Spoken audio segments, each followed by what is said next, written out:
मेरे सिक्किम राइड के तीसरे दिन मेरे साथ जो हुआ, उसे मैं बिल्कुल भी ईश्वर का चमत्कार मानता हूँ। ये कैसे? अगर आपको ये जानना है तो आपको मेरी कहानी सुननी पड़ेगी। तो तीसरे दिन की सुबह मैं ये डिसाइड करके निकला कि केवल लोकल स्पॉट्स विजिट करूंगा, जिनमें मैंने सेवन सिस्टर्स वाटरफॉल, कुछ एक मोनेस्ट्रीज और भक्तांग वाटरफॉल और ऐसे ही कुछ अन्य लोकल स्पॉट्स को कवर करने का प्लान था।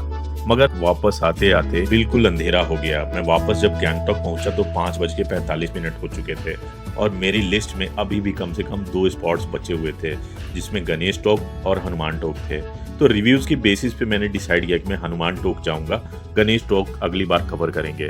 तो गूगल मैप्स तो मेरे पास था नहीं, तो मैं लोगों से रास्ता पूछते पूछते अंधेरे में भटकते भटकते हनुमान टोक की ओर निकला। पर मेरे आश्चर्य की सीमा नहीं रही जब मैं ना चाहते हुए भी सीधा गणेश टोक जाकर के रुका। तो शायद जाने अनजाने में मैं हनुमान टोक के रास्ते से गणेश टोक की ओर भटक गया था। पर जब मैं वहां गया तो मुझे बड़ी खुशी हुई कि चलो मैं गणेश टोक आ गया हूं। और उस समय हो रहा था 6:15। फिर मैंने सोचा पहले चल के फटाफट से दर्शन करते हैं और उसके बाद आगे चलेंगे। तो इस गणेश टोक मंदिर में अंदर जाके मुझे बहुत आश्चर्य हुआ जब मैंने अष्टविनायक के दर्शन भी पाए।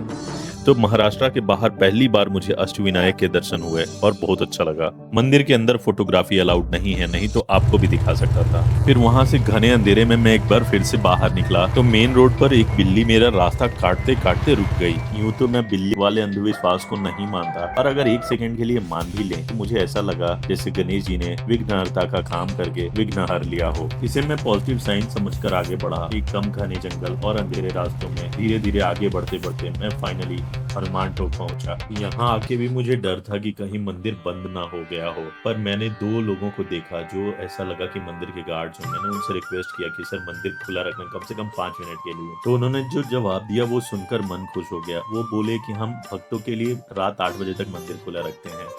तो सबसे पहले मुख्य मंदिर में हनुमान जी के दर्शन किए, जो दर्शन करके बहुत आनंद आया। बहुत अच्छे से सजा के रखा हुआ है मंदिर को, लाल गुलाब के फूलों के बीच सजे हैं हनुमान जी। वहीं मंदिर की दूसरी ओर जब मैं पहुंचा, वहां मेरे लिए एक सरप्राइज था।